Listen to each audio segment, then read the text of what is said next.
Salam dəyərli izləyicilərimiz.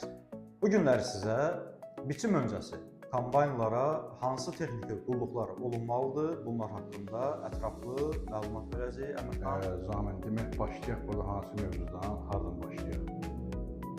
Kombayn istismar öncəsi mütləq kombayn A-dan Z-yə yoxlanmalıdır. Bitki dəyişdikcə. Çünki hansılar?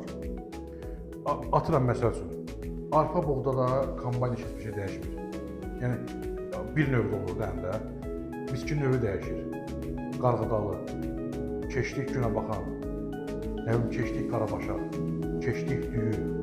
Bu bitki növü dəyişəndə avtomatik olaraq kombaynın iç orqanları və ya başlığı mütləq dəyişir, zibili yığılır da.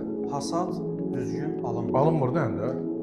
Qırıqlar əmələ gəlib, bir dəfə o buğda Bəli, kombaynı buğda qırıq gəldi da. Mən də bu qədər əsas çəkmişəm, xərc tökmüşəm, şey eləmişəm. Sən kombaynla gəldin bunu, Qarğıdalı məhsulunu zay elədin. Qarğıdalı çevirir, qarğıdalı düzgün biçilmir.